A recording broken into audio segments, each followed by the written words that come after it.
Better to know someone is recording than not know they are. That's true. Right. That's The true. hot microphone piece has always been a bad thing in this life, but it's For sure. All right. So, Mr. Preston, thank you for coming on with us. My name is Paul Giles. I'm the president, as we call it, of Youth Parliament Canada. I what, know did you you. miss a meeting? No, I'm just Yeah. that's how usually someone gets put in charge. It's yes. No, I mean, that is definitely how Paul put me in charge. I was voluntold. Yeah, that's That's yeah. how I got in charge of my party. I just was there. Yeah, that's it. You're it. Yep. Um, sorry, I have fun. So you, yeah. Oh no, that's all good. I think that's certainly important in politics, especially just making some jokes here and there. I personally love your style in terms of that. But just to start us off, I'd like to know, um, just tell us a bit about yourself. okay. I first of all, from a politics point of view, I entered late in life. It was my late 40s before I entertained the thought of running. And so I had this year is my 50th year in the restaurant business. So I'm a business person by trade, a restaurateur by trade, mostly through the Wendy's chain. 42 years with Wendy's Restaurants of Canada, and I still own one, but it's one in St. Thomas, Ontario. It's the one that I love the most. Um, and a number of other businesses to go along with those, but and then late in my 40s, somebody, I was very community involved. I was the chair of the Chamber of Commerce, the chair of the Downtown Development Board, the chair of the Youth Employment Counseling Center, a number of charitable and not-for-profits in our community. And somebody came to me and said, "What would you think about running?" And I went, "Have you seen my size? What are you running where? I mean, um, so after I caught my breath, he suggested it would be a political run, not physical. Um, and I thought about it, and um, I had always been reasonably community active, but I'd also my I thank my parents for this. We talked current events at the dinner table every night, and so because I had older brothers and sisters, I kind of knew what was going on in the world. And so as I grew up, I stayed with that level of knowledge. And so um, to say I wasn't political, would be wrong. I understood politics. I understood how our country was run and what levels of government did what, but I'd never thought of it. I was a successful businessman with a growing company, and I hadn't thought of running. Um, and then I did. I I said, you know what, that may be the next step to being involved in my community at another level, being able to help out my community in another level. So 2004 was the first election I ran in. Um, I ran 4 times for Parliament uh, and won each time, but 2004 was the first one, and and I will tell you, it was a um, we worked for a full solid year because we didn't. There's no book. There's nothing saying here's how hard you have to work or here's what you have to do, right? And if you modeled yourself after existing politicians, that may also be bad because just because they're doing it doesn't mean it's the correct method or not. But um, so I had been in the customer service business my whole life, and said I'm going to talk about the customer service side of politics. That I'm going to run and be the member of parliament that will will help fulfill the needs of the people better. And so um, it was a new conservative party had just been formed at that time from the old PC party and the Reform Party joining together. And so we were all new at who knew what was going on. So that was that's where that came from. And then, you know, a number of years later through Parliament, I continued to learn the job, and I think in the right way. I mean, that's my opinion, but I think in the right way, because I was not a partisan politician. I did play for a team. I wore a uniform, but I was not a partisan politician. I made so many more friends than I did enemies in my political career, that I think I'm proud of that. So. Very nice. So what does it take to be a member of parliament, especially for as long as you were? Um, well, first of all, you better do it right, because sooner or later, every 4 years or less, and I was in a number of minority governments, you have to go back to the people and prove to them that they made the right choice the last election. and and so some of it is knowing that that's the case. But as I said, coming from the business side, and I will say this: I always thought and still think there should be more business people in politics. It would make more sense, um, because they have to do good hard work for the reason, in order to live. If I didn't sell enough hamburgers, I didn't get to live. I didn't earn a living. Um, and in politics, so what is the product, right? And so I think business people could do that. I was uh, happy doing what I was doing. It was the best job ever. However, it was also the worst job ever. It is 24 hours a day, 7 days a week, 365 days a year, and then some. It Because it's almost like you can't turn it off. Well, I'm sorry, being the mayor is kind of that too, I guess. But I was so used to that through the other level, that this has been, sorry, they tell me that the mayor of St. Thomas is a part-time job. I haven't quite found the part-time part to it yet. Certainly not through COVID, but nobody ever lied to me like that about Parliament and said this is a part-time job. It was forever. In order to not work, you had to say, I'm not going to do something today. I'm going to, and many times you're doing 3 or 4 of something. I I make fun of the night of 4 church dinners.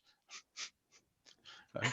Well, you know, because if you're invited and in a riding like ours, it's somewhat rural, you better go, right? And so I say, yeah, yep, I threw myself on that for you for the good of the country. Um, but it is stuff. It is what you have to do to keep the job. Um, the other thing, my first day in Parliament, I remember sitting and looking across. Now, if you remember, we were in opposition, but the the the Martin Liberal government of the day had just taken a really good, um, from a majority Chrétien government down to a minority government at a time when they said Paul Martin was going to win 300 seats. And, and so they were in not a really happy mood the first time I was in Parliament. Um, and I remember saying to Larry Miller, member of Parliament who sat beside me on one side, "Hey Larry, if I start looking like that, tell me it's time to go home." Right? Because it's a really good job, and it's a well-paying job, and many people get into the job and never leave it. And I had set right from the beginning that I would serve 10 years or thereabouts, right? And then went, well, okay, uh, I made it work around elections, and I guess I came very close to 12 years as the member of Parliament. Um, but it's the right mood. It kills families. It it We're all extremely unhealthy in Ottawa. It just is. You have to have really good discipline to eat, exercise properly. I tell a long story about being pretty good friends with Jack Layton, because we'd meet in the gym in the afternoon, and Jack would work out. But at least we had good conversations, because we became kind of friends, because we in the gym where nobody else was around, we could talk to each other. So. Okay, so England, Middlesex, London is sort of conservative riding. It's a newer riding, but Ever since you took over the reins, it's been very conservative leaning. I'm on the conservative EDA here in Nickel Belt, and we have never ever elected a conservative MP ever in the history of the riding, not once. So last time we Oh, came third. yeah. So how do you think we can sort of like try and get second place or a win this time around? What's a good idea Well, to well, really well, get like, conservative I voters don't want out? to give away all the secrets, but no, look, it's this riding had been held by a Liberal member of Parliament for almost 15 years before I won. Um, and some of these things are cyclical, but some, in our case, it wasn't.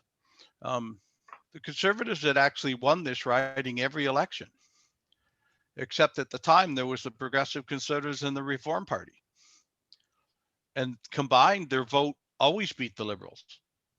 However, the Liberal member of Parliament won the seat. Um, and so after we had formed the Conservative Party, it was almost a given that that's how it would go. Um, most, it's tough to say it this way, but most of rural Canada has a bit of a conservative bend to it, except maybe, and even in its day, so did rural Quebec even. But right now, um, that it's generally that way.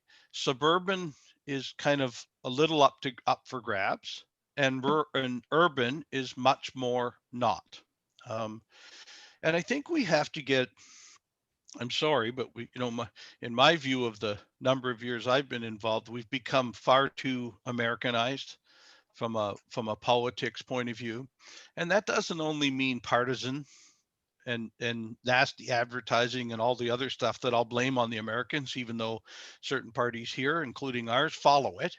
Um, they have a president, right, and we do not.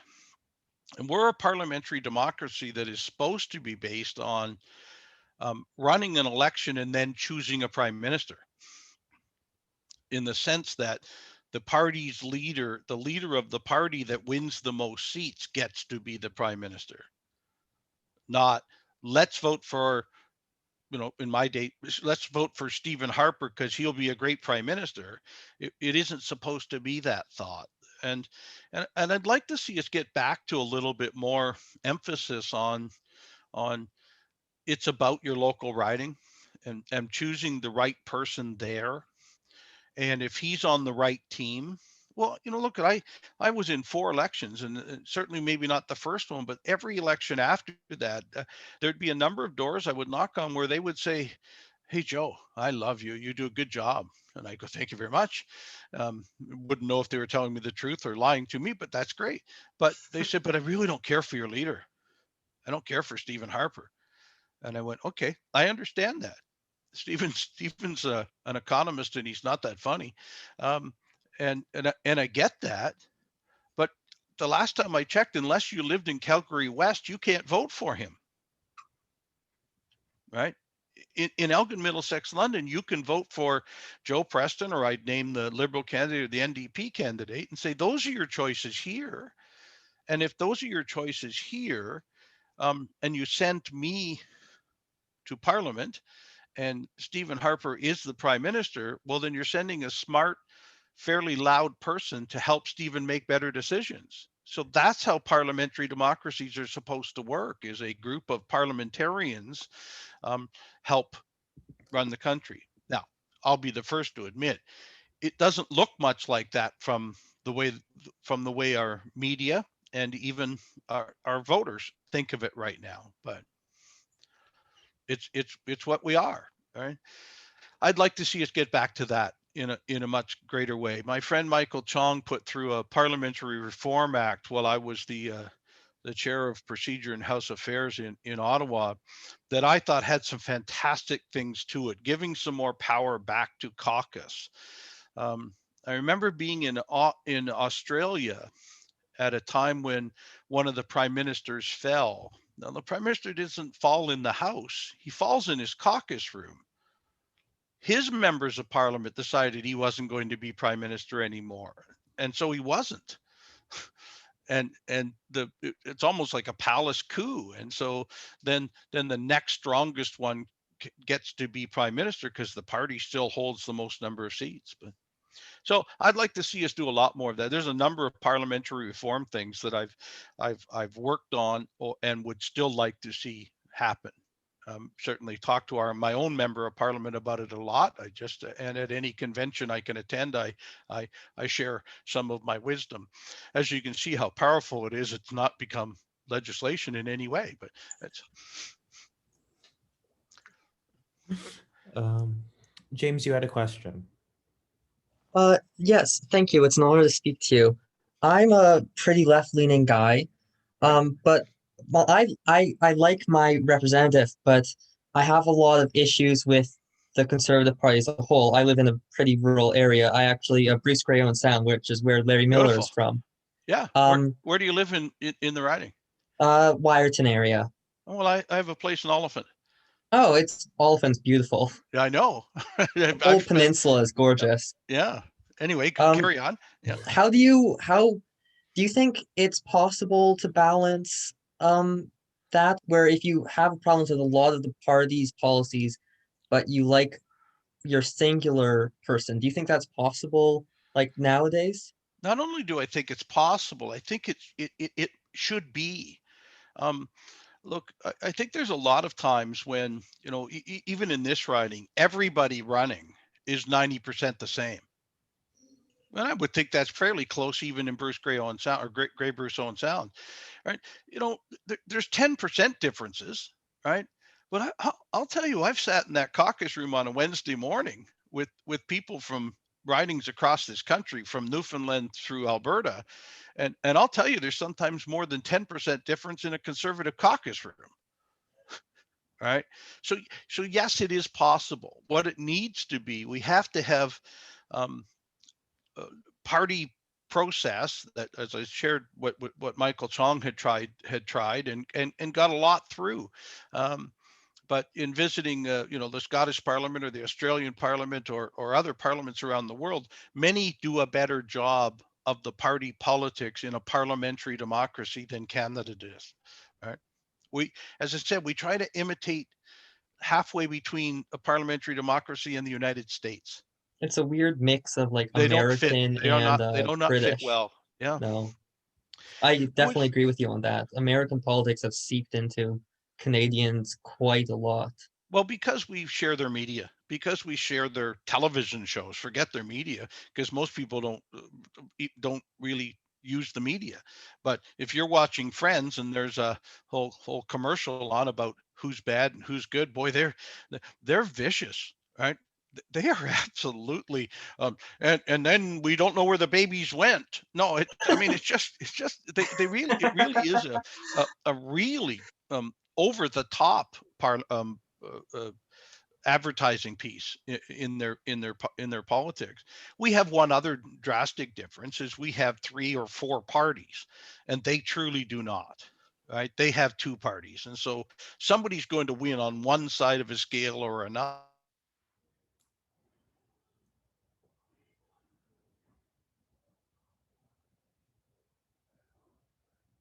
And there's a lot of overlap, and depending on where you are regionally, a huge amount of overlap. So um, the Bloc Québécois is a party formed out of the Conservative Party. Right? In Mulroney's day, we won every seat in Quebec or most of them, and then over a period of time, the Bloc Québécois formed and the Reform Party formed out west. So 2 separatist parties, only one of them called themselves a separatist party, but 2 separatist parties, right? And so you go, well, that's really strange. I can't see those 2 being the same. No, but that was the broad coalition that needs to be done to form a majority in our country. Right? We have to attract people that aren't us. Now we'd like to attract people that are near us, somewhat cloned like us, right? But you have to think of how large does that have to be? What does big tent mean? And all parties use that phrase. So yeah, it is possible. Whether it's Nickel Belt or it's Grey Bruce Owen Sound, change can happen. And, I often talk, it's after an election and people are still mad. Okay. Or people are still riled up about it being an election. I'll tell a bit of a story. I became the guy because on 2004, I went to Parliament and there was no one to go to as to, hey, what do you do as a member of Parliament? Like, where do they keep the pencils and where are the washrooms? I mean, there wasn't much of an orientation. There really, truly wasn't. And I don't only, and it's a complicated procedural process about making legislation too. And most people don't get it. And many parliamentarians leave Ottawa without ever getting it. All right. So I took it on myself to do orientation, to after every election, um, do the things that parliamentarians should do to help new parliamentarians, new people to the positions. And it was a lot of fun. Some of it really good. But the point I was making is one of the first times I'm sitting there trying to help with an orientation, and a couple of members from another party were still attacking the Conservatives. Okay, folks, you won because you're here, right? We won because we're here, right? So there's no more elections to win or lose. So really, in this room of brand new parliamentarians saying that he's mean or he's bad or these aren't things that need to happen, right? You will need to judge them for yourself. You'll need to talk to each other and find out that there is not a person, I did never meet a person that went to Ottawa that did not go there for true altruistic reasons to make Canada a better place. Everybody who goes there goes there. Now, as I said, I made great friends with Jack Layton. Now, I got to tell you, he went there with a different philosophy than me as to how that would look, right? And even the current the leader of the Liberal Party, the Conservative Party, or the NDP, they all want Canada to be a successful country. They all want Canada to be a better place. They just have different philosophies and different thoughts about how it would get there. Right? Well, so if where else in life do you get to absolutely hate someone because they think different? Right? More so, much more so in politics. Look, I've got a number of competitors in the restaurant business, but I never stand up and say McDonald's sucks. Right? Right? Not only You that, but should. they You don't probably get a think very little. well either, and they're just doing things wrong. No, I say Wendy's is better, right? Right? And here's why, and here's why I think that is, right? But so why in politics do we think that's the right way to send the message, right? Give your contrary view, yes. Give your contrary plan, absolutely. Let people know what you might do different, but just saying they're bad, oh, geez, we could all stay home. Why don't you just mail it in, folks? Yep, the other guys are all bad, and we're really good. Thank you very much. Well, if you want to get stuff done, you got to realize some of those bad guys are going to have to help you, right? I chaired procedure and House Affairs in Parliament for 7.5 years, the longest serving chair ever in Canadian history of that committee. And I'm not a procedural wonk, just so you know. I'm far more of a conceptual guy than that. But I think that's why it worked, right? Because I recognize there's probably people who don't understand why we use this procedure. I think there's people that don't understand why Elections Canada is formed this way, right? And I made great friends in other parties because one of my favorites was David Christopherson. David is an NDP member from Hamilton. But we became fast friends at committee because I'd let David speak. And one of his favorite lines was, well, I know math, and so I'm not going to win this vote. And I would let him get his words in and have a conversation, share with us what he really thought. And some of us would listen to part of it. We would really say, well, I get why he likes that part, right? But only once you allow the speaking to take place might listening take place. So So would you let people go past their time? Because I know a lot of times when we're watching committee hearings, it's like your time is over. Like, so would you like give people a little bit of leeway on that? Well, I, I was, in the day, I let Elizabeth May sit at committee when she wasn't a party.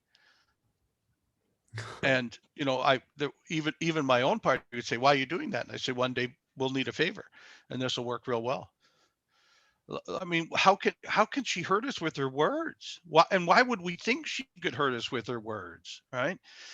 And yes, she's probably going to sit at that empty chair at the end of the table and say some really mean things about our government.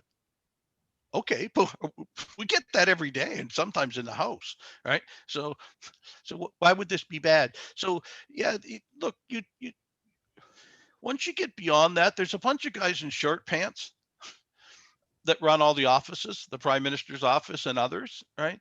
And they'll always say no to that kind of thing. And I just, think it made more sense to make friends. I was quoted in the Hill Times my last week in Parliament. I said something. They were asking me because I'd been there a while and they wanted to hear what I had to say. And I said, this is a place of 300 and some members of Parliament, and there's probably only 4 in this house that I wouldn't have for dinner, and 2 of them are in my own party, and and they printed it, right? Okay, I'm great hot microphone. Careful what you say. Well, boy, didn't just about every member of caucus. Am I that person? Am I one of those? Am I one of those 2 you don't like? Right? Well, look, um, it is about making friends.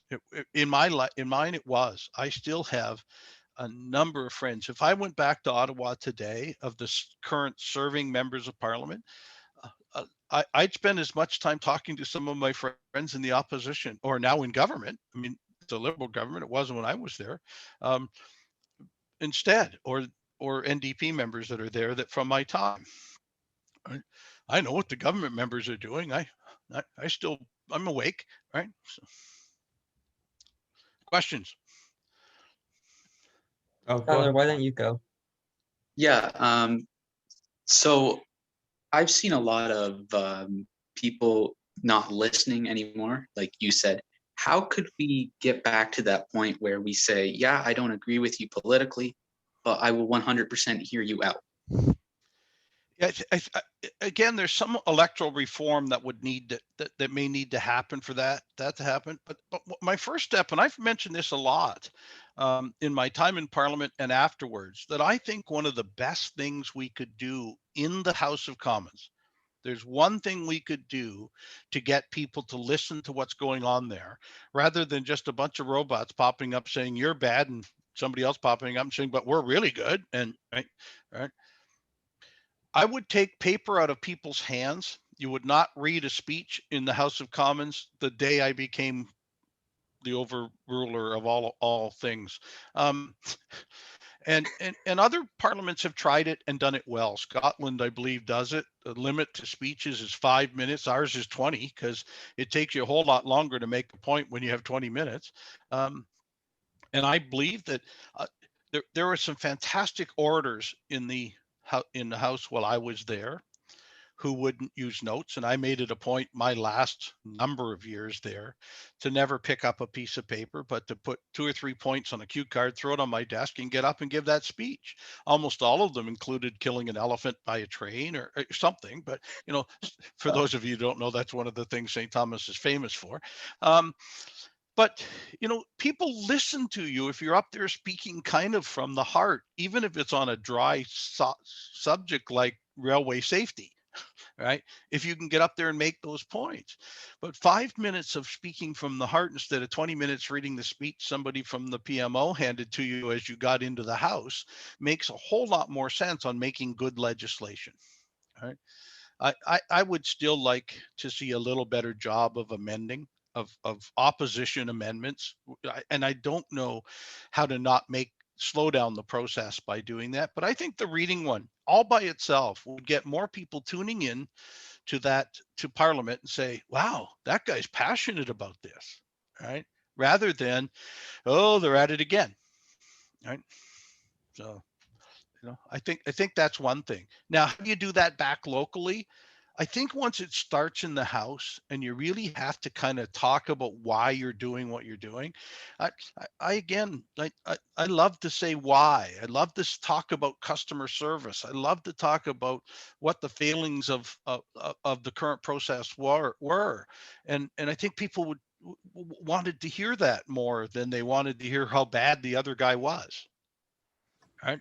I always kind of said if the other guy was that bad, well, he's proven his own point, right? And look at I saw some great people, some great leaders, and some not so great on the other in the other parties. And I said, but if they're as bad as I think they are, please let them speak. They're going to prove my point. So why do I have to stand up and say what a bad person, right? I don't have to, right? I can say, if we had the chance, here's what we would do. Or if you continue to give us the chance, here's what we'll do different than what that leader says.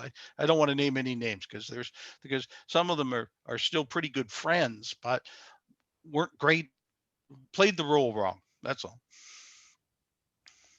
Go ahead, James. Thank you. You're being very positive today, so I'll keep on that kind of track. Can't help it. That's who I am. Good. What would you say, as brief, like, what would you say is your favorite thing about each other party, or each party individually? Well, Elizabeth and I got along really well from a Green Party. I do not know the new leader of the Green Party. She's since my time, because but I knew how passionate she was. And you know what? I don't care if someone is passionate about rhubarb. I like them because they're passionate, right? They have a belief. As I said, I got to know Jack and his wife pretty well, and he was passionate. He truly was about people doing a better job in Parliament. People, right? And so um, that to me, um, it isn't what party I would like better. It's what people I would like better. As I said, there was even some conservatives that I had no time of day for, right? Um, and lots of other parties the same way because they wore their uniform to the House. I mean, as I said, I was happy to be a conservative, but I didn't have to wear my uniform to the House. I could talk about why I wanted it to be different and be better. And I'm not trying to paint me as a really good parliamentarian because that's the case. I'm I just think um, who knows my good friend Pierre Polyev. All right. Well, Pierre was my seatmate the first day I walked into the House of Commons. 2004, Pierre was 23, I believe. At the time, one of the youngest members of parliament ever, and younger than my son, right? But we became really, really fast friends, right? And he's a partisan machine, right? And it works for him. Okay, but it didn't work for me. And we had those types of conversations. I you know, I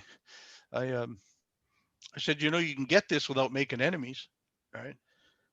And sometimes, certainly in a minority government, the enemy you made 4 years ago cost you the ability to move a piece of legislation today, right? I mean, I tell a quick story because I did get to know Elizabeth fairly well, but there'd be times when we needed a debate to close. You can debate pieces of legislation so long, and then you can go on to other pieces of legislation. And when we were in government, occasionally you wanted a debate to end so that you could put something else up tomorrow. But um, the opposition wouldn't look like they were doing that. And oftentimes we'd have a whole deal with the other parties. Okay, four more speakers each, and we'll all get our parts in. And there is some conversation like that. But I remember a couple of times going over to speak to Elizabeth, and after Bruce became a member of her party too, there was two in the corner, and say, you guys got something on this piece of legislation you seem to want to talk about? Well, we get FaceTime if we get up and talk. I said, I get it. I understand that. But, you know, and we'd have a good, pleasant conversation about the procedures in the House, if you will, about, hey, so if you, 2 more times, you need two more debate spots, and then we can call it a day so we can move on. Yeah. Okay, great, Joe. Thank you. Because we were friends, I could go over and say that, and it might happen. If there was times that it couldn't, it couldn't. But so making your friends often gets you other things in Parliament. So what's it like going, like in my head, if I were to like begin a political career, I would probably Yep. start on like a city council, then go to mayor, then provincial, and then maybe federal. Yeah, I did it all back. I did it backwards. Yeah, you did it Yeah. backwards. So what's that like? Like what's it like going from federal to municipal? Incredible. It's a level of government where things actually happen the day you think they're going to happen. I say that the way our current system works, legislation in Ottawa is glacial. I mean, even good ideas take a long time to get done. But as the mayor of a community my size, we can suggest something and actually move it through in fairly quick order. Right? Someone can call me about a snowplow problem, and I can fix that for them by noon. Right? So somebody's garbage wasn't picked. That easy, right? Try doing that federally. It just isn't possible, right? It's layer upon layer of bureaucracy to get to where the issue might be. So anyway, that's why I like that better. But I say to all, and I free advice, and I'll give it to you weekly if you want it. If you'd like a career in politics, first of all, stop.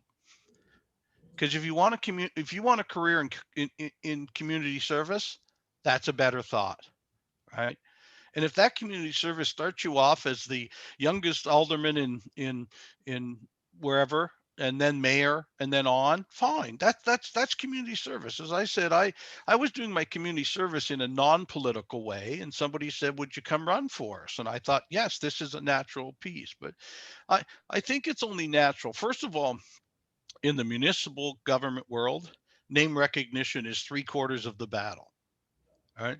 So, having been the former member of parliament, when more than 100 people came to me and said, "We need you to run for mayor," and it took a lot of thinking. I had retired and started another company, was doing a bunch of other stuff, but a number of people came to me and said, "Please come do it." And so I did, because they convinced me it was part time and it really wouldn't be a whole lot of work. Um, they all lied to me, and I don't like them anymore. Um, but it is a community service, right? But so I started at politics after a lifelong life of community service or customer service in my business, and said, how do I transfer these skills? And so that's who I became. So many others had come out of political science backgrounds at university and decided, I'm gonna run. So I like to say they knew theory and I knew practical. I'd gone to the community college of political science, and they'd done a university degree in it. And I think, honestly, we're a more successful place if there's a bit of mix of both, but there is a mix, that there is people, kind of selling both sides of that argument. So anybody who'd like a career in politics, have a career in community first, Yeah, because it'll get you elected. I definitely agree. That's the difference, right? If you've been good at community service, Mhm. you'll be good at politics. Yeah. But if you're good at politics and haven't done any of the rest, first of all, I don't know how you got elected, because certainly I only know from my own. In a riding like mine, I had to be at every cow birthing and chicken hatching there is every weekend, right? Because that's what the member of parliament did, along with the legislative work um, in Ottawa. But there are members in urban ridings right now that wouldn't be recognized by their constituents. Right? So it's a completely different mix. So it depends where you're from. Definitely agree with that. I think it's very important to be like a community service. Like my favorite thing is volunteering, and my Right. understanding is that's a huge part of being a member of parliament. It's not just crafting law, but I also am a kind of a theory guy, right? Like I'm going to Ottawa for political science, but I love Right. volunteering and helping the community before the theory. Yep. And first of all, I have this opinion that there should be no course called political science. It's an art. It's not a science. I mean, it should not be included as a science. It is political arts would be a far better name for it, right? And we can still talk theories and stuff, even in arts. But I've had this discussion with many scholars or many professors, right? None of which ever held the office, um, that that disagree with me, right? But that you know it they've got it in the right place. Well, you're at University of Ottawa. I bet you'd have a rough time finding a conservative professor. Well, I'm still a senior in high school. I'm gonna be Oh, okay, but I'll be a freshman next you year. know, and I don't say that's bad because I learn a lot more from other people who have other thoughts of how to get to the same place. It is um, the academic level is completely different than the reality, if you will. What else you got? I'll answer anything you got. What's the food like? No, it's pretty good. No. Actually, I've got a question right here. This is a bit on a certain. Dave had a This question. is a completely different question, but Go ahead. as you know, the pandemic has exacerbated our country's opiate Oh, yeah. epidemic, and I was just wondering how you're dealing with this as the mayor of St. Thomas. Well, look, I think you can deal with it as the mayor of St. Thomas or the premier of Ontario, the prime minister of Canada in similar fashion. Look, it's a tough time for a very large group of people. Oftentimes when we're having an event, whether it's a recession or a downsizing of a certain industry, or it's very direct. The solutions to it are extremely direct. Um, we're in one that's a far broader. COVID is a far broader solution, and it's affected people in many ways, including the fact that you could die, right? Um, people don't tend to die from a recession. It's uncomfortable. You maybe lose work. Your company may, right? But you can do all those things, and we can actually put government intervention into place that would help each of those things, right?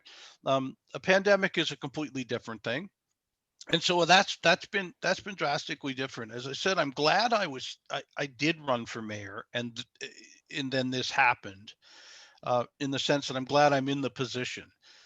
I really learned. It taught me, first off, that I've got an incredible group of employees, specifically managers and directors in the city of St. Thomas. And I did not know whether they were strong or not before I took the mayor's role, the chairman of the board role. These are the real, workers. Um, and that's helped a lot, right? But it would be the most trying thing. You see how our prime minister and the premier, my premier, are both struggling with the totality of it, of of of it reminds me of the grass fire.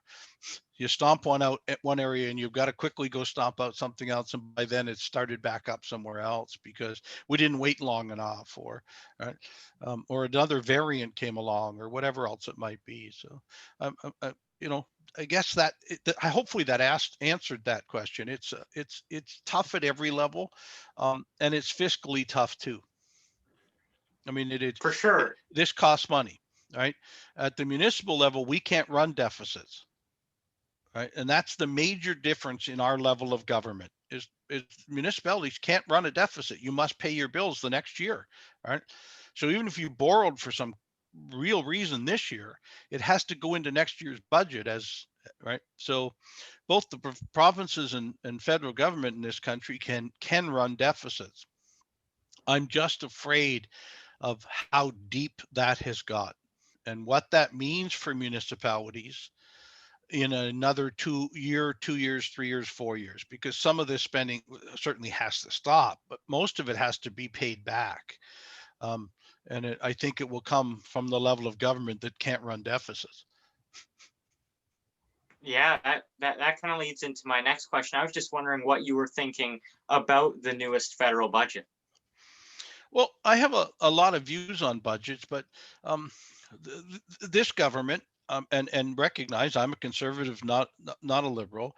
I think during COVID has done some exceptional things to address the problems of a pandemic, but they've been exacerbated by the fact that um, they said, well, in good times we better spend. That's when good countries get things done.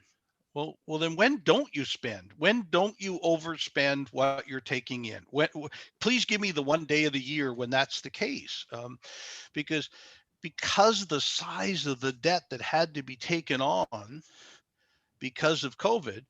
I mean, look, it's not the same, but I remember my time in government when we went through the recession of 2008 and had to spend a lot of money as remedial. Whether we're giving money to corporations like GM to keep them from closing. So we had to do a lot of the same thing.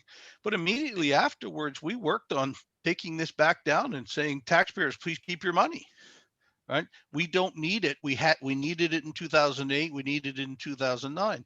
So if the government of today with their budget was saying this money is only for 2020 and 2021 till we're out of COVID, I think we all would have said, okay, makes sense. Right? But it didn't. It didn't. Before we had a pandemic, we had a spending problem. Wow, is that ever added to it now? So I have a rough time considering what the solution might be. I look at the United States and they have a similar spending problem. Right? And they will need to come out of it too. And that country's never been defeated by anything either. But they don't have a consumption tax. They don't have a GST. Right? And that could easily be an American solution. Okay, I'm sorry, we already used that idea in Canada. What is our solution? What's the way to find those 500 billion, $1 trillion we've overspent? Where do we find that? Who do we get that from? I mean, I worry both as a municipal leader and a business person as to where we might think that money comes from. Well, we'll have to see. I don't know the answer to it. I think we just had a budget. Here's the best way I'll explain it, Darren, is it's Christmas. I got lots of good presents, right? But something tells me in March I'm going to get the credit card bill to pay for the presents I just got, right? We have to quit thinking we can be in charge in this country by giving people presents, right? I think, right? I think Canada needs a exceptionally good social safety net. We must take care of everyone in our country from across the board and across the country. And I think too often we try to make that social safety net so wide and broad, it's covering people who do not need the money and therefore not giving enough to the people that do. And I think it's as simple as saying there's an income test for some of the things we try to do, right? So someone who is truly unemployed should get unemployment insurance, right? Should have it, should be able to do that, right? But should also be looking for work as hard as they possibly worked when they worked to get off that. So to save that money for the next person who truly needs it. And so whether it's that or any other income program that we've decided as a country. So. Totally agree, Mr. Preston. And any more questions, anyone? I think Gabe had a question, but I haven't, I've seen him pop on and off. Hey, Yeah, I was gonna. go ahead. Sorry about that. Yeah, no, my microphone was messing up and I wasn't sure about my camera before. But what do you think as like a mayor and you're seeing the struggles of your community about really helping the local economy really grow again in like cities and towns and communities, about getting the local economy like from COVID and seeing everything that's been happening to them? Well, if you want the real numbers, I'm not certain local economies suffered as much as we believe they have. Honestly, we have people who have become unemployed during COVID. But if you look at if we look at last week's employment stats, there's as many people with jobs today as there was in the month before COVID hit. Now, wait a second. I thought this was bad. I thought things were going bad. Yeah, they're different people. I mean, I get that, right? So look, I'm not. I think in every case we do a better job if we stay out of the way and let the economy roll as hot as it can. At least in the industries that are rolling hot. And right now, there's a lot of them that are doing quite well. And then that safety net that I just talked about is then let's define that to the businesses that are not hospitality, airlines. There's a few that just can do no business at all during COVID, and let's put the emphasis there. But I'm not certain why we have to put emphasis on. Uh, I have home builders that can't build houses fast enough. They are just as overworked as they can possibly be, and they can't find employees and a bunch of things. Why would I ever want? Why should we do anything? That Okay, leave that one alone. Let it go. Right. So I still think we need a little more sharper knife to on a scalpel on the problems rather than a great big broad sword that just goes hacking at society because we are in a pandemic. Please don't take that as I don't believe we should help people. I believe we should help the ones that need the help first and then grow from there. Wait, there's another group we didn't help. Got to do this, right? Instead of blanketing everyone. I haven't, Darren, you asked me about the budget, and I really haven't done the simple math. But I think if where we are from a deficit spending point of view, I think we could send every man, woman, and child about $10,000 in Canada with the deficit. Yeah, The, I actually think that's correct. I saw some of It's the like data on the $33,000. Canadian. it's 33. Yeah. See, Yeah, everybody and owes. Well, if, like that's if how we much had everyone 50,000. owes. I'm not sure. I think a lot of the budget also goes towards like stuff like military, but theoretically everyone could get $33,000. I get it, but I'm talking about the deficit side, not the real the money it costs to run our country, because that hasn't changed even from when I was there. We spent a good amount of money to run our country, including our military, and we're at about I say we're at a balanced budget when we left, right? So everything above that, if we just took the annual spending above that and divided it and sent it out to Canadians, well, first of all, you wouldn't accomplish what I say because you're sending it to all Canadians, all right? So now on a with an income test to it, send it to the bottom 25% of Canadians. Well, we would have got through this pretty good, right? That money would have been spent, would have been on the street. Businesses would be good and busy because I think anyway, sometimes that's a bit of an oversimplistic way of looking at it. And I think there's somewhere between the two ways that is better. I will tell you, as a business person, I believe in smaller government because often government gets in the way of my business too, right? So what are you doing in the way? I ran as the mayor of St. Thomas under a slogan of yes is the answer. Now, what's the question? And I thought we had to get back to saying yes to people. Yeah, we can do that. Yeah, we can do that. Right. Until we find out we can't. Right. Until nope. Sorry, train to London is going to be too expensive. Right. It's not a St. Thomas piece. But okay. All right. Couldn't do it, but let's at least say yes. It's a good idea. Right. And I think we just need to look that way a little more. The other problem is we're in a minority government situation. Another party must support the government to pass a budget and therefore add 25% because we have to come up with a little bit for everyone so that someone will stick around. All right. I think that's part of the problem. There's a lot of people that, and for a lot of reasons, they're right. Minority governments are better for us, but there's a lot of reason for a good majority government running the country. Um, and in 4 years, if they mess up, throw them out. That's the fail safe, folks. We've had a few governments that were exactly that. My friend Bob Ray, and he and I have talked about it. But that NDP government in Ontario a number of years ago was just foreign done, right? Right. It is up to the people. Another piece of legislation that's been talked about is recall. How do you get rid of a bad member of parliament? Well, in 4 years, you're going to have every opportunity to do so, and in a minority situation, probably sooner than that. And leave it at that. Let that be the case. Have a strong memory. Remember when someone was a bad member of parliament, right, or a bad government, and vote them out. I who remember I can't even remember her name now. I know I've just blocked it on my mind. She stood up in the Senate with a "Stop Harper" sign at the first throne speech after we formed a majority government. I forget her name.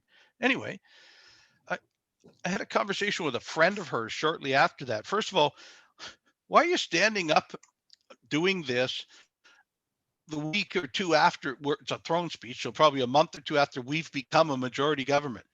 How about putting that effort into the election?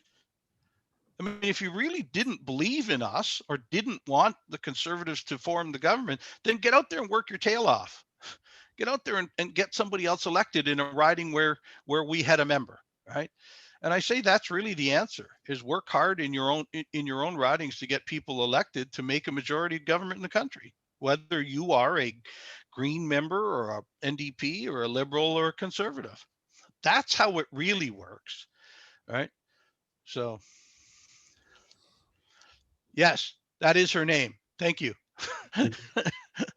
Just Googled it. I forgot that too. I was blanking on that. Yeah. Well, I know I blocked it out of my head.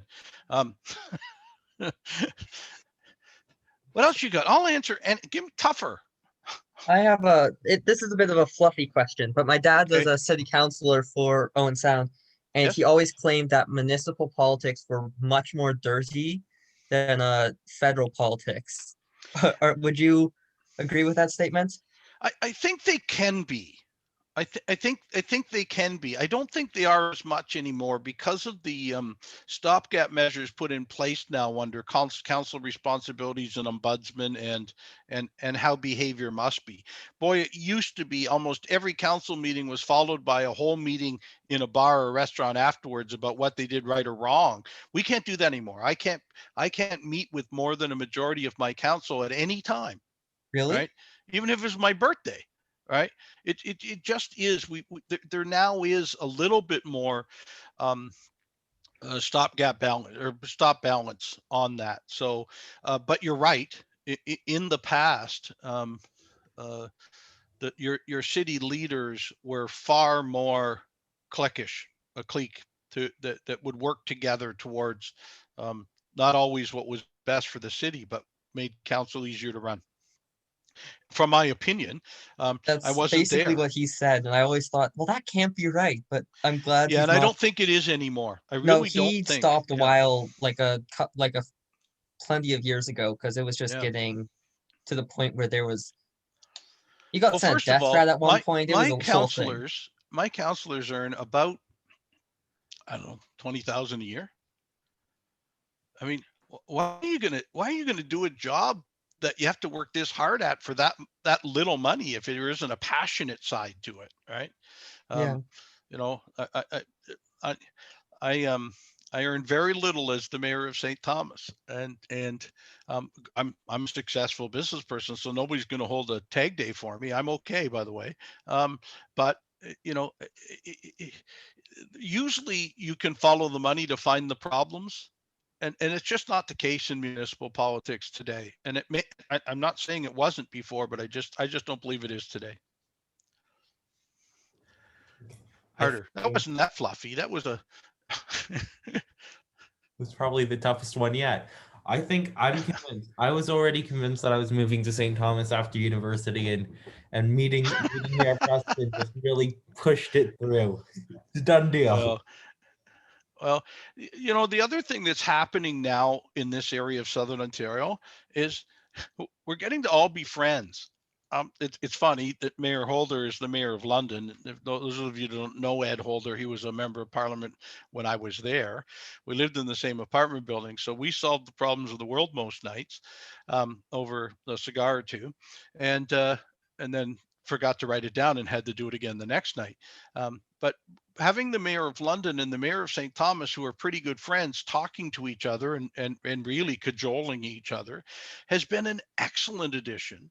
The smaller communities outside of St. Thomas, whether it's Central Elgin or Southwold, or we have this friendship piece, and there is some advantage. I was their member of parliament, so they know me, and we used to be pretty good friends because I was their member of parliament. Well, now I'm the mayor of St. Thomas.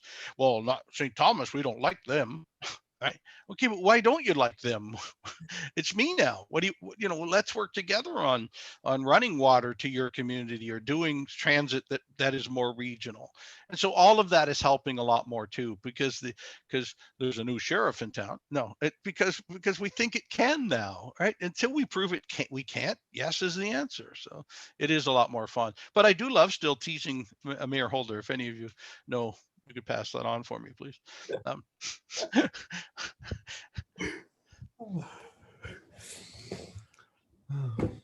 okay, that's real quiet. Well, anyone have? They're thinking of hard ones now.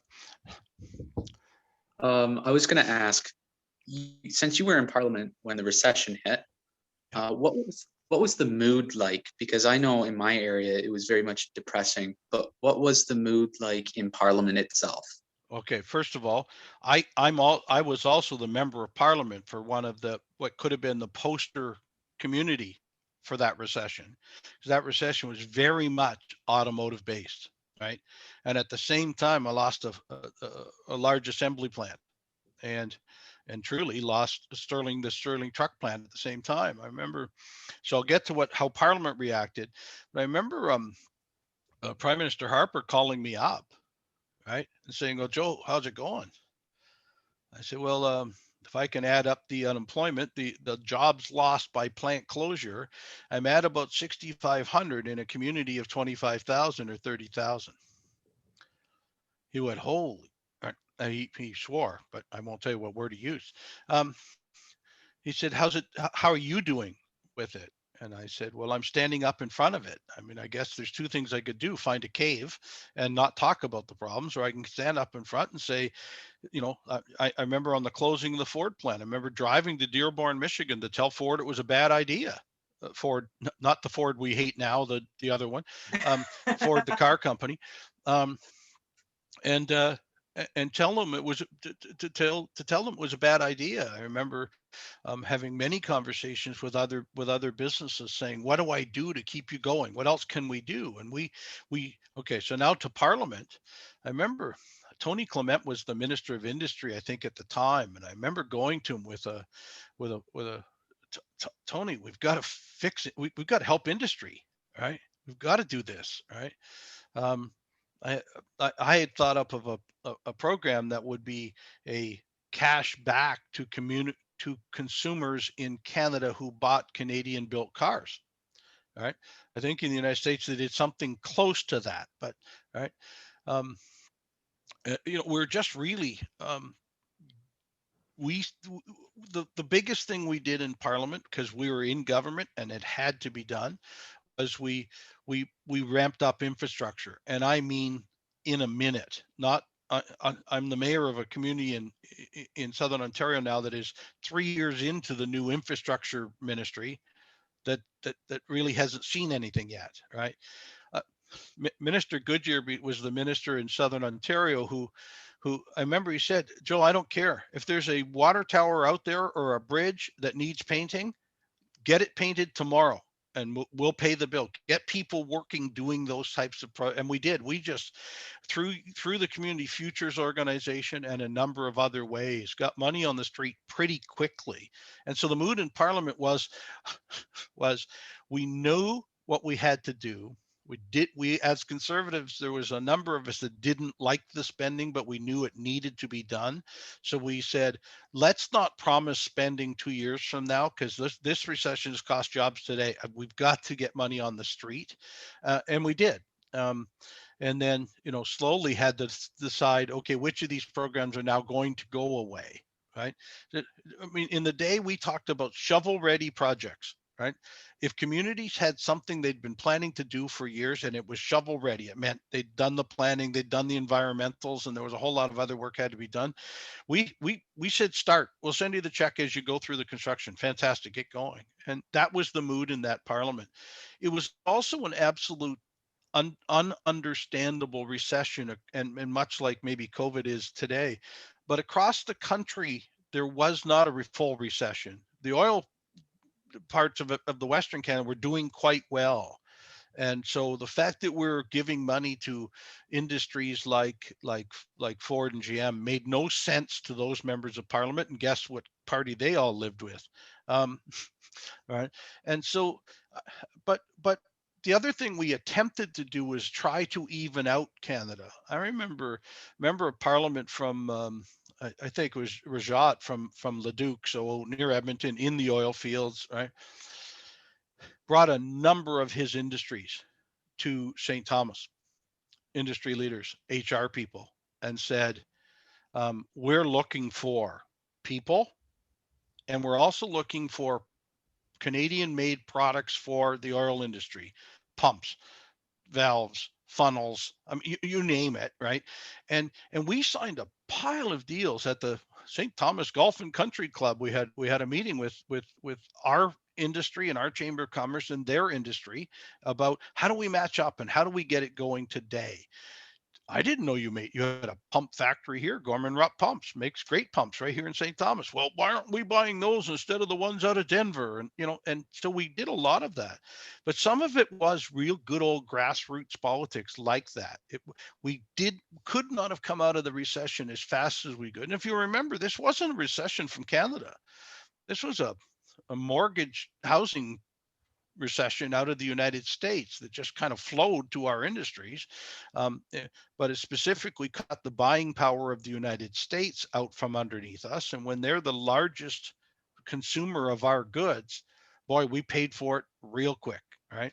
Which is why we shouldn't mess with them on trade. And the previous president of the United States was a bit crazy about how we wanted to mess with trade. How about just don't mess with it? We're good friends. Don't tell anybody it was made in Canada. Say it was made in North America. Let's all do business together.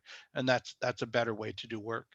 Right? It was a long way to answer how did Parliament act, but it was tough. And it's funny because we're conservatives and fiscally responsible people in Parliament, but we're the government of the day, and we had other parties saying spend more. You're not doing this fast enough. Just send bushel baskets of money over here. Well, we recognize there had to still be some auditing trail of how you were doing this and how you could do it better. So, right, it was a surrealistic, if you could put it that way, at the and conservatives being the spending machine. So. Do you have time for another question? I've got time for 100 more if that's what you want. I'm cool. Is it okay with you, At Paul? least one more. That's perfect, James. Okay. My question is, looking to the future, what's something that makes you hopeful for Canada, and what's something that you're afraid about for Canada? Well, one is culturally that we are pretty good people. We're not quite as black and white as the United States. I don't mean that racially. I mean that you're either on one side or the other, right?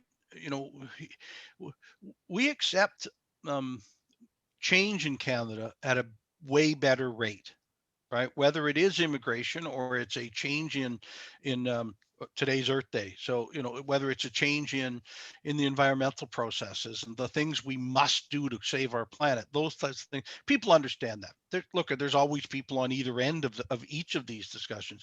But Canada in itself is a pretty calm kind of place. We'll apologize to somebody um, that just ran into us. I mean, we just will, and that's good too. So I say the best thing is that our collective spirit is good, right?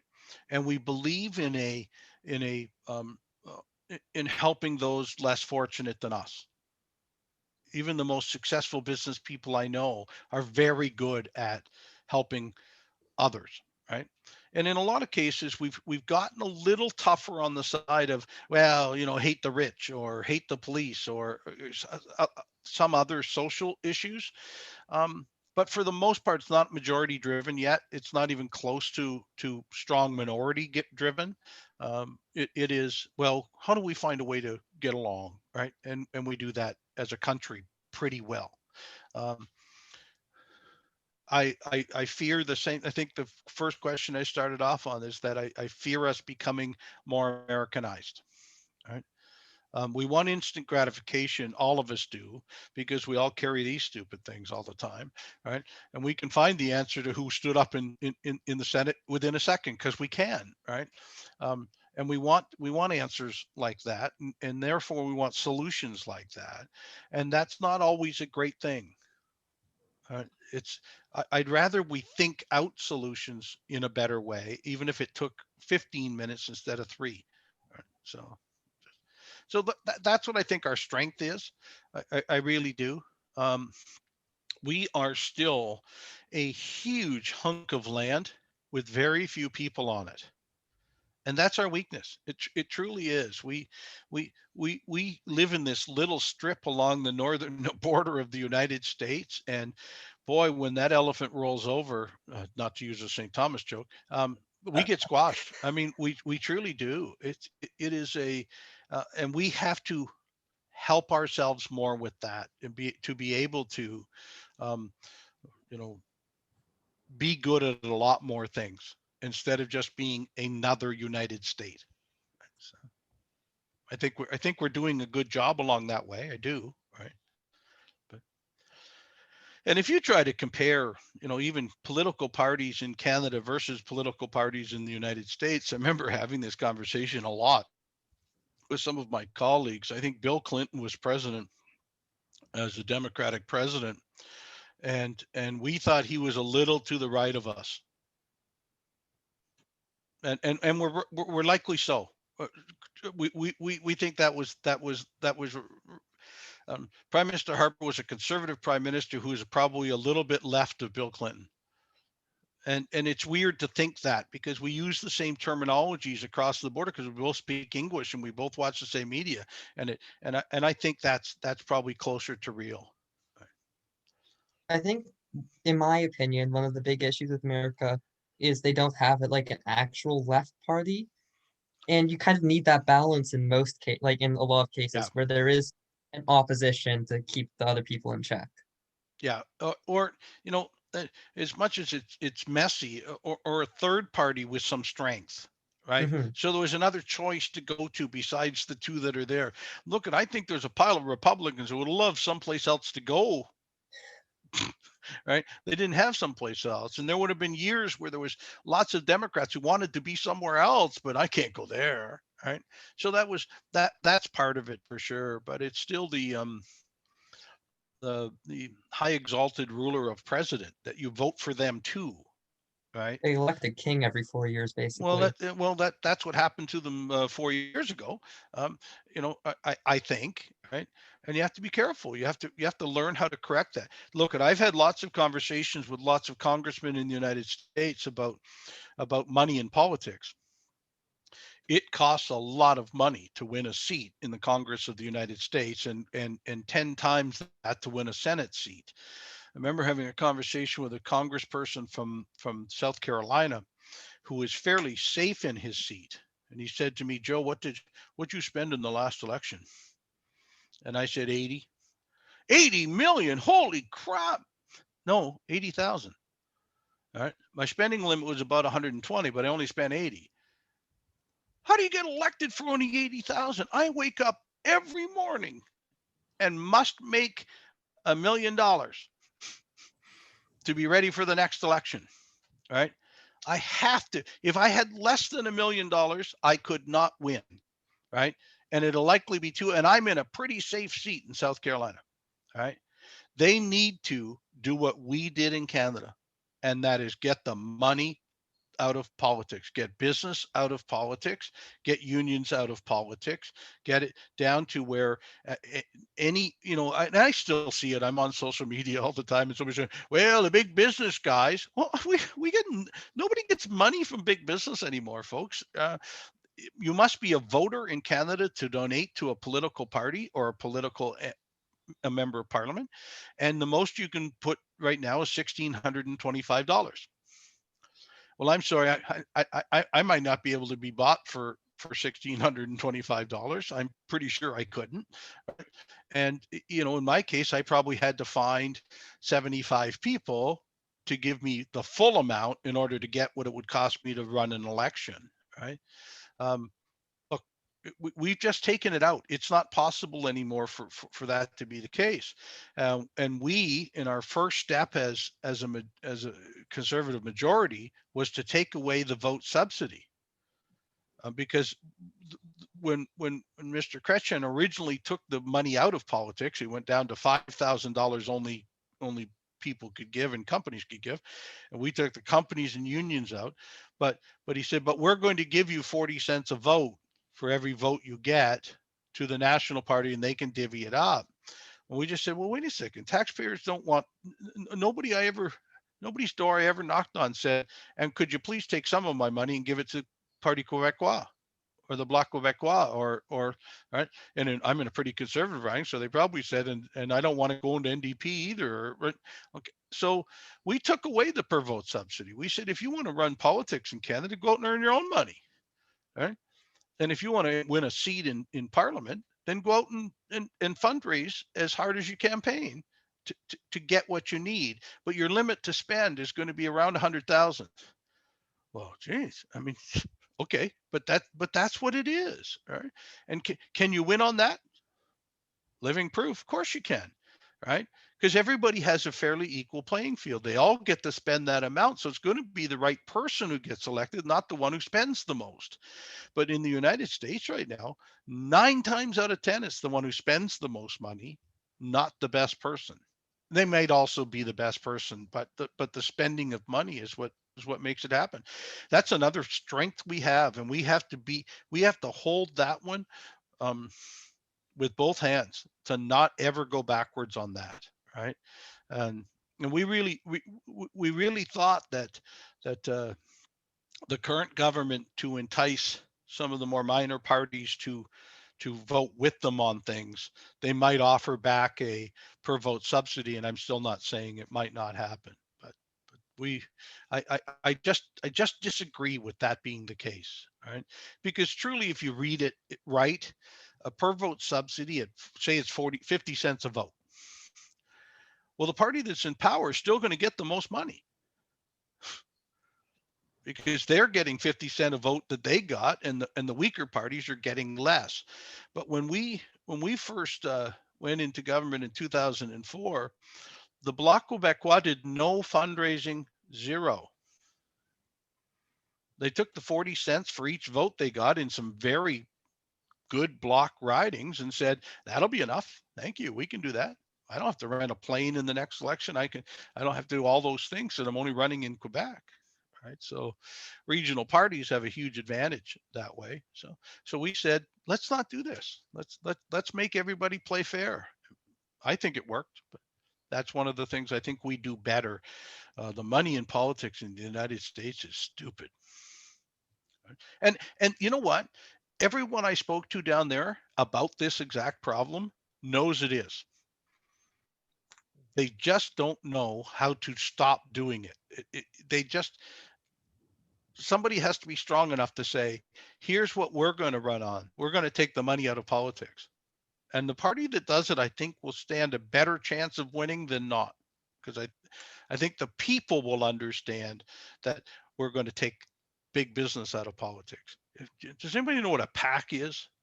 A political action committee? Holy cow. Oh yeah. They're Wow. crazy. I mean, it isn't, I belong to a corporation, Wendy's, right? Who has its own PAC in the United States. And the franchisees of the corporation itself doesn't, but the franchisee group has its own PAC where it decides who they're supporting on what issues. That's Right? bizarre. Yeah. Like what business does Wendy's have paying for, no offense to Wendy's, but Right. paying for candidates' seats?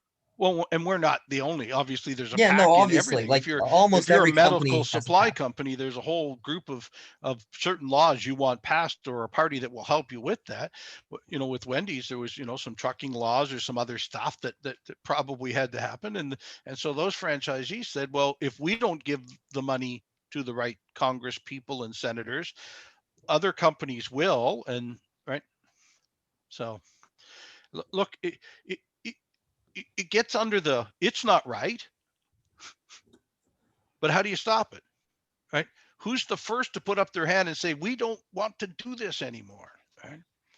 Which party is the first to say, we're going to turn down every donation that doesn't come from a voter? Okay, great. But there's a couple of fairly rich people in the United States that could fund, an awful lot of campaigns just with their own money. Okay, so we had to put, here's the limit to what you could donate. It has to come from a voter, but and when we first started, it was $1,000. That's the most you could give, the most I could go get. So when I went to run the first election, I said, how much are we going to need to do this? And they, oh, well, you can spend up to 120. I said, okay, well, I'm going to go ask a bunch of my friends. Well, they're not as good at giving as you might think, by the way. Just because they like you, it doesn't mean their wallet's open. So it is hard at $1,000 in those days, or 1,600 today per person to get the money to run an election. I think James, did you have really, another question? I was just gonna I think say, I like really Bernie think it has Sanders, no to, matter what you think about the guy, tried to do Yes, that, and then the Democratic Party had none of it. So I think the right. issue is that there's like a very embedded establishment in the Republicans and the Democrats that just don't want to get money out of politics. Well, and they all want to get some money out of politics, the other guys, right? But like in our case, even when we wanted to take away the per vote subsidy, oh wait, now all of a sudden we've got enemies in the bloc in the NDP, right? That means we got to fundraise just like you do. We have to go out and do this, all right? And so, first of all, I think you have to do it in layers, and I think the United States, and I don't know where any of them would be on it. Can you first say, can we take corporate money out? Can we make it so that it has to be voters? And I think when you take out corporations, you have to take out unions too. So you say, okay, it's just a registered voter. Well, they can't decide who a registered voter is. I'm not sure how we get that into financing law, right? But it will happen. It will continue to get stupid expensive, and it is. And maybe someone will finally say enough is enough, or a very strong president, right? And that might have been a job for Obama. It might have been a job where a president with a really good rating, a really good personality, a good way to do it could say, is now the time to take money out of politics? And the Republicans would have screamed like banshees, no, no, no. But what type of image does that portray? All right. I think the person who has the ability to stand up and say it will win the thought, because people will say, you're right. Why should we let IBM give $44 million to a Senate candidate and let them win? I mean, what, or whoever, I just picked somebody out of the air there, right? So one day, I don't think it's too far in the future. They have to look at electoral reform. They must. What about electoral reform?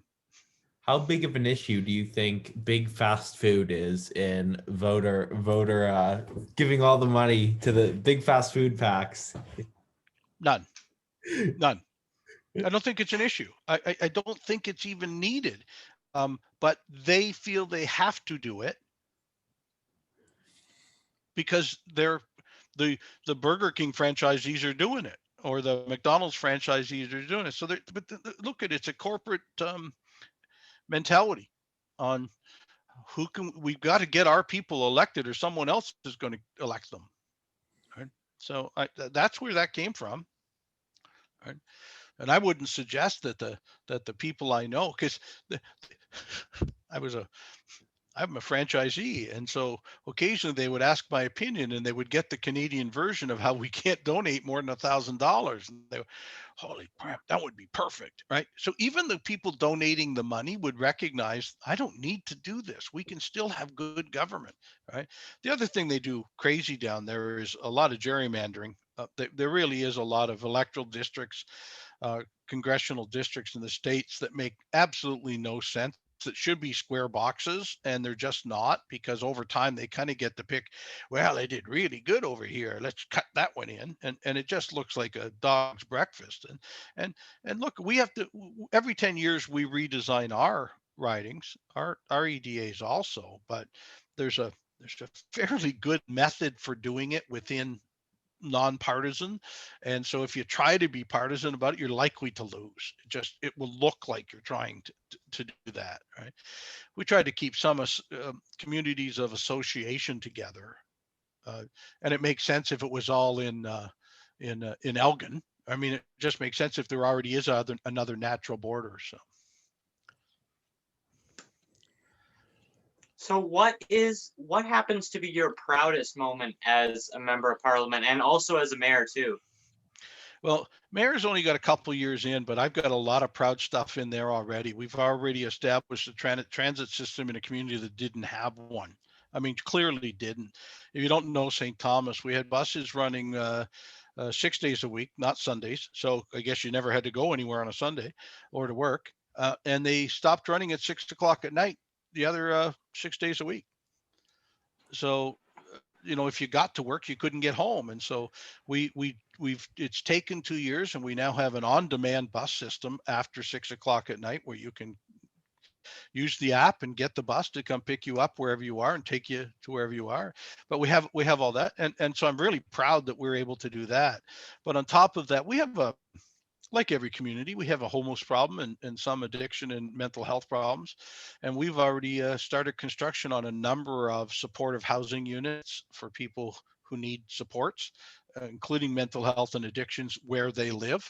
And we think that will work a lot. We'll open our first supportive housing building in August, and 3 or 4 more to follow. So those are my proud as mayor.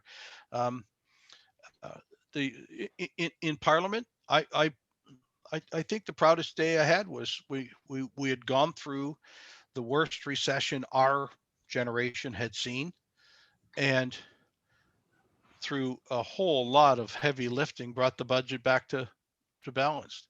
The other thing that we had done before that recession is paid down debt to a 40 billion point of view.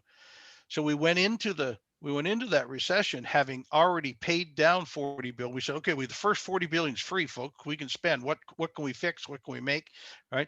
And we ended up spending a fair bit more than that. But after the fact, being able to, from 2010 after the recession to 2015, it was hard each year to get that enough down so that we would balance the budget by the time we went back to elections. So it was a significant piece. Does anyone have any other questions? Oh my gosh, we've been at it for a while, but I think I could listen to Mr. Preston talk forever. Okay, well, great. Go on my website. No, no. Well, Look, that, I love doing this. Who else have you had, or who else are you getting? well, we're just doing this So just to start, but we had Vonnie Sweetland, and Darian's Mhm. kind of the genius behind all this, so I'm sure he can Okay. tell you who else we have. Because who else can I help you with? I mean, there's some people I know, right? really, that would be much appreciated. Anyone you could get who is an MP or former MP or anything like that, anyone in Right. politics, that would be amazing. Okay. Well, and it won't be just conservatives. I'll ask. I'll talk to you as I get a chance. But and look, and Perfect. if you speak to Karen, to Mrs. Vecchio, if she also is following in her old boss's footsteps of making good friends across party lines too and across the house. So I like that there's a group of you that want to hear this. Do I wish your group was 50 or 60 more? Yeah, and so do you, right? Because how many people, how many other, whether they're university or high school students right now, would think some of the answers I gave tonight really happened? Zero. Right, and not very many, that's Yeah. for sure, because they think that we have a president and and our Senate, and they don't understand politics to the degree unless you want to, and and there's a personal responsibility in knowing how your country is run, how the different levels of government. I have counselors, right, who I quite often say, I don't know why you want us to do that. That is a federal issue. And having served at that level, I would have been insulted if somebody passed a resolution in the city of St. Thomas to tell me how to do my job. Right. I, I, I would have wished they picked up a phone and said, "Hey, what do you think about this? Could are we working on that?" Well, my current member of parliament, my current member of provincial parliament, and I are very good friends, and so I still do pick up the phone, right? And trust me, it works because we're good friends. And there's a few other people working in both at both the provincial level that I used to know from federal politics and working in the federal that I still know that I feel I can ask. I don't have to. So there's a real problem in our country of people not knowing what the three levels of government do, of who's responsible for what thing, right? Um, and so why don't you fix the healthcare system, Preston? You're the mayor. Yep, but it's not my level of government. That's Mr. Urich and funded by the federal government. So if it's a it costs if it's more money needed, perhaps it's let's call Justin. If it's not being delivered properly, let's call Premier Ford. Right. But sorry, I checked my budget and I don't have a health line. And yet I'm being asked to do a number of things that have to do with health, whether it's harm reduction and cleaning up needles and mental health and funding police officers just to deal with mental health. These are all pieces of the puzzle that municipalities shouldn't be having to do, but are, because there's somebody else's job. um, and so I tell them, I'm polite, say, this is really your job, not mine. Why don't you pick this up? And so we are working together on a number of things like mental health. Mental health is a problem in almost all of our cities, right, across our country. And we need to find a better way to, instead of dumping it on the next level of government, saying, let's all work together to fix this, right? So it's that's one of the things that frustrates me as the mayor is I know where the rules are. I mean, I've played this game. I know where the boundary is, and that's not my job. But I can be blamed for not doing it from the general public, right? And COVID has complicated that a lot because there's been a lot of health rulings that I can defend. I can even not defend, but I must enforce, right? From a bylaw point of view, whether I believe it or not, because another level of government says this is what the law is. And so we must do it, right? And we have to find ways to make that better. To I don't there's a failure in in in our school system at civics, at how what communities should be and how they run, right? Look, I've had teachers ask me to come to their class and then ask me questions about healthcare. Or when I was a member of parliament, come to a class and get asked about garbage pickup. Hey, I'm the federal member. Get the mayor in. She'll tell you all about garbage pickup, right? But when teachers don't understand that, it's really a lot harder for us to teach. Right? So, and no offense, they're probably great teachers in their proper fields, science or math or whatever else it might be. But just that's the politics is you kind of got to love it, or you're not going to ask questions about it. I was the most popular person to come do talks at schools because I'd bring hamburgers. Right? Oh no, let's have Mr. Preston and he give us all hamburger cards. That's perfect, right? So that would get me back, but it still wasn't helping teach the project or the process anymore. So. I think you'd be popular either way. I know you're going to be pretty popular. Well, I am. So I also do some stand-up comedy, and that's not normal for former parliamentarians. It went that way. I've done a couple of shows, and then I did a number of stand-up for mental health, helping bring the stigma away from mental health. I was very much affected by the shooting in Ottawa. Was there that morning, and about 3 feet away from we're in caucus. We were locked in caucus all day because the shooting took place in the hallway outside. So I did suffer some PTSD, and it was really quite hard to get over. And so I said, when asked, would I help with Stand Up for Mental Health, I said, yes, I will.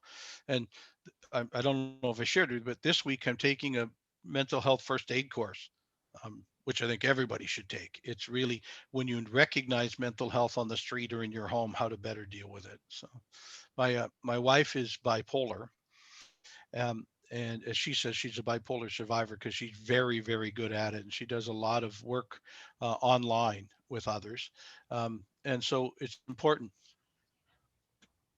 Oh, okay, this is I have to play Stephanie's video.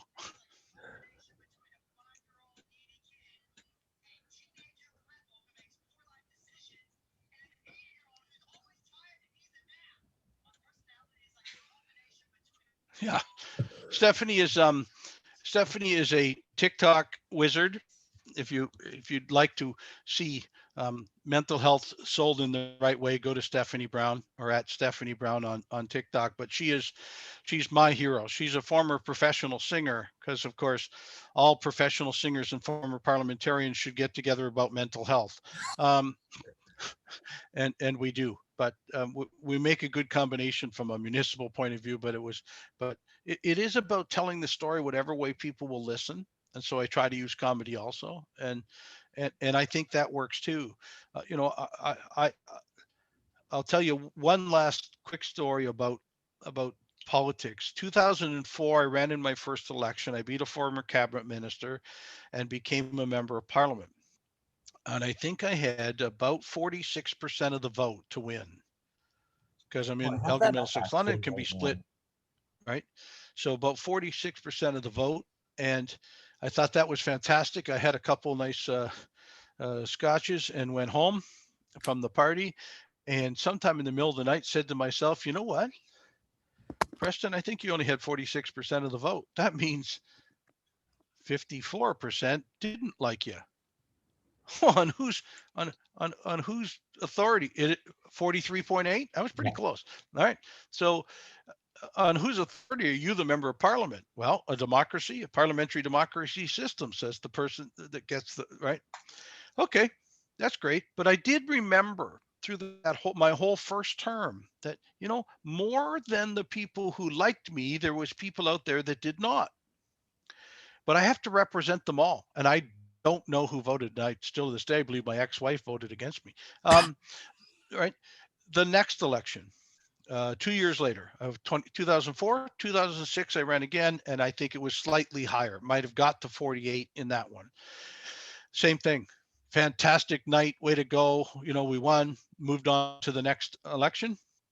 Um, but recognizing still more than 50% of the people didn't care for me. The 2008 election was pretty close to 50. I might have got over 50 in the 2008 election, where I could at least say, well, less than half the people dislike me. Right. And then I think 56% in my last election in 2010, 2012, whatever it was. And I tell you the story because you've got to have that type of thought process as a parliamentarian. I represent every one of them. I always said I had 120,000 bosses, and thank you for paying me well.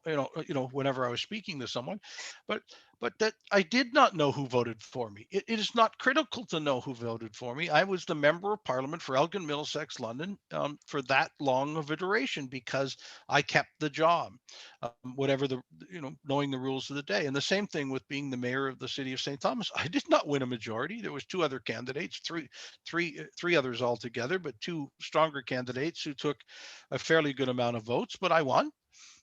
And I I cannot tell you who voted for me or didn't vote for me, but I represent every one of them, right? So what did I have? 48 was right, 58, 40, 49. Okay. So it's about doing the right job. I know a lot of members of parliament that got there on 15 votes or 25 votes, or we used to call Tony Clements landslide Tony Clements because his first election into federal politics, I think he won by 18 votes. Did you see that last week in the Yukon? Does anybody know the story I'm about to tell? The Yukon, That I was there was crazy. they had to draw lots. It was like a One riding straight was tied between the Liberal and the NDP 77, 78, at 78. 77 votes or something. They don't Yeah. have very many people in the Yukon, and then they did a recount, and it was still tied at exactly that number. So they drew lots, right? Now, okay, I'd be Wow. pretty happy to be the member of provincial parliament, or the MLA for Yukon, because I won. How do you feel? You lost in a coin flop. I mean, come on, right? I mean, it's almost worth running it over again when only 150 people vote in that area of the province or territory. But this is politics, and I've had lots of argument uh, with about electoral reform and how could we better structure our House of Commons. And I think I think it was Winston Churchill said it's a messy system, but it's the best one we have. As guys, I can't think of a way to do it better. I mean, I continue to hear from people, usually um, uh, some of the smaller parties, saying, "Well, but we got this many votes, so we should be represented somehow." And me, in my own kind way, said, "Well, then work harder." Right? Work harder and win an election. I mean, if you believe you represent the majority of people, because I've not seen a proportional representation system around the world, or in places where I visited and spoke of it, that actually accomplished something, that actually there was, whether it's a mixed member proportional system where some are elected and the rest are appointed, right? Well, how do you feel about, I mean, I know how hard I worked back here in the riding to help members, to help the citizens, right? I know how hard Karen works now to help people with immigration issues or tax issues and whatever else. What does the appointed member get to do, right? Is it only the elected members of parliament? And so there gets to be quite a real, well, she's proportional when members are talking with each other. There's a less value. Well, who wants MPs with less of a value, right? The other thing that happens often is it's still not representative of whole areas, right? Um, and so geographic, it can't be balanced well either. Look, um, until someone can convince me that the members of parliament that currently represent ridings aren't doing a good job of representing those people, I don't mean passing good laws in parliament. I mean representing their people. Then I can't see another way to go. I just don't see a good reason. Um, and what did London use last time? London used a it was like a ranked ballot. They used ranked Yeah, ballots, ranked ballot. right? And everybody, and it was to get the first two people kind of into a bit of a runoff versus, so then you could see who really won. Well, everybody who finished first, even after the next counts, after all the ranking, right?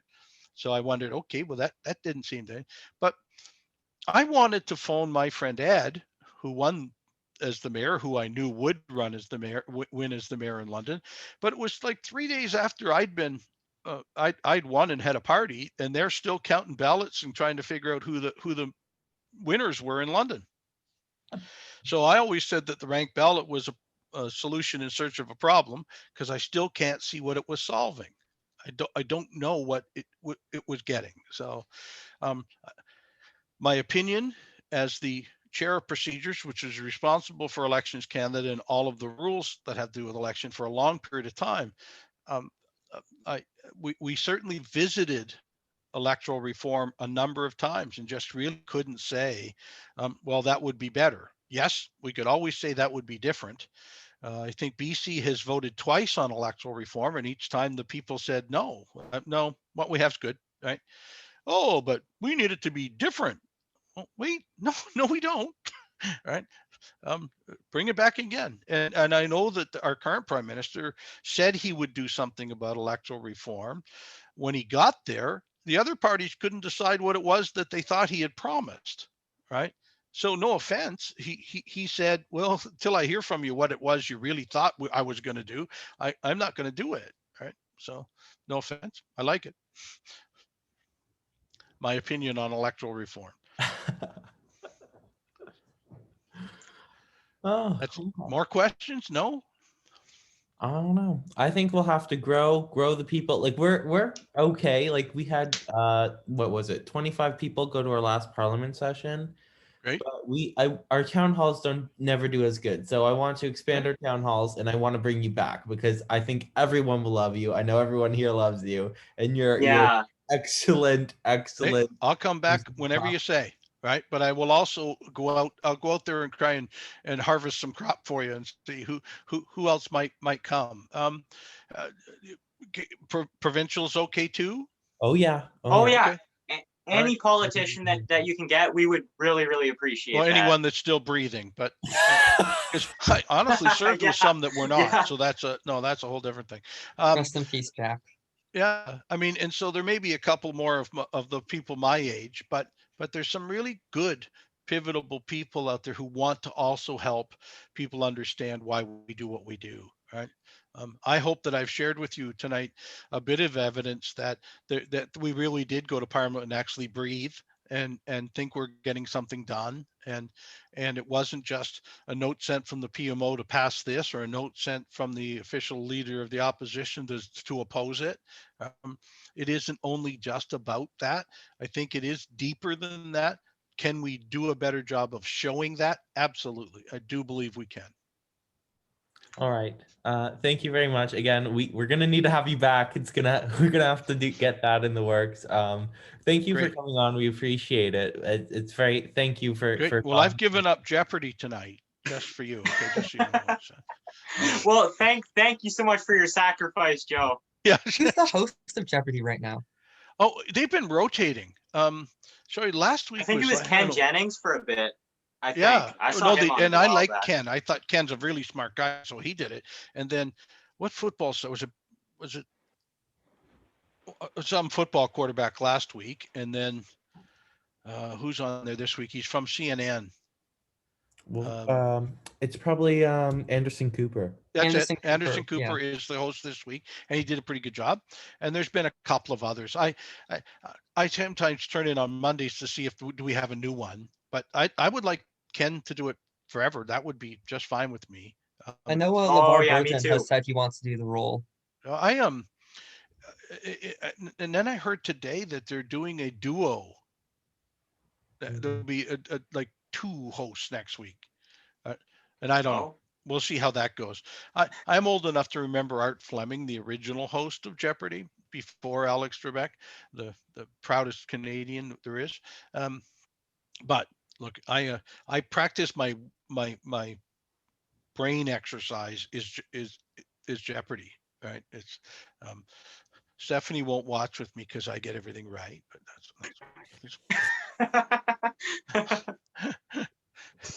anyway. Thank you. Please call on me at any time. I will try and come up with. I'll go through Darian because I do get to see him from time to time, um, and we'll share some more. Yeah, Just know if you run for prime minister, Darian, I'll do vote you for know? you. Do you know Glenn Pearson? oh, I think I've heard of him. Well, Glenn Pearson was a member of Parliament from London when I was there. He served kind of one and a bit in terms. He runs the food bank in London. Him and his wife Jane run Oh, the London, nice. right? And he's quite a character. Former fireman, but now runs the food bank. Was a member of Parliament with it. So it was a Liberal member of Parliament. But we were pretty fast friends. I may ask him as the next because he'll give you some of the thoughts in a similar way as I did about what was wrong with the place rather than what was right with the place. But he got to sit on the other benches while I was in government, and so he won't think it was as much fun as I thought it was. Right? I think that's probably the case, so I'm going to talk to him soon because he and I talk a lot about other local issues. So we'll see if I've got a couple of others. I will not wish Larry Miller on you, although I love him dearly. I appreciate that. He's Yeah. not the greatest public speaker. Yeah. Well, but your current member of parliament is a pretty good guy. Alex Ruff is great. I don't agree Yeah. with him on policy all the time, but he's a very nice, very intelligent man. And a former military member, so he does know his stuff. But yeah. Alex Ruff is actually going to be one of our newest guests. So hopefully we can have him on next week or the week after. Oh, excellent. So Well, he so you should already be got good. him. I won't bother him then. Sorry about that, Joe. No, not to worry. I don't know Alex all that well because Larry and I were really great friends, but it's been my thought that I'll become a member of the Grey Rousseau and Sound Conservative Association in a couple of years when I start to live in all of it all the time, instead of just when I'm there to avoid others. But yeah, I'll think of some more. There's lots more. So Awesome. Thank you so much. thank you. Thank you. Thank you. I miss you all already. But what a great night. And honestly, I'm real easy to find. Mayor at stthomas.ca is my email, or the easiest one to remember. If you think of a question after the fact, just send it to me. Remind me where I knew you from, and we'll do it. Right? And I'll hunt for some others. All right. Thanks. Thank you so much. Thanks, Joe. Thank Good night. you.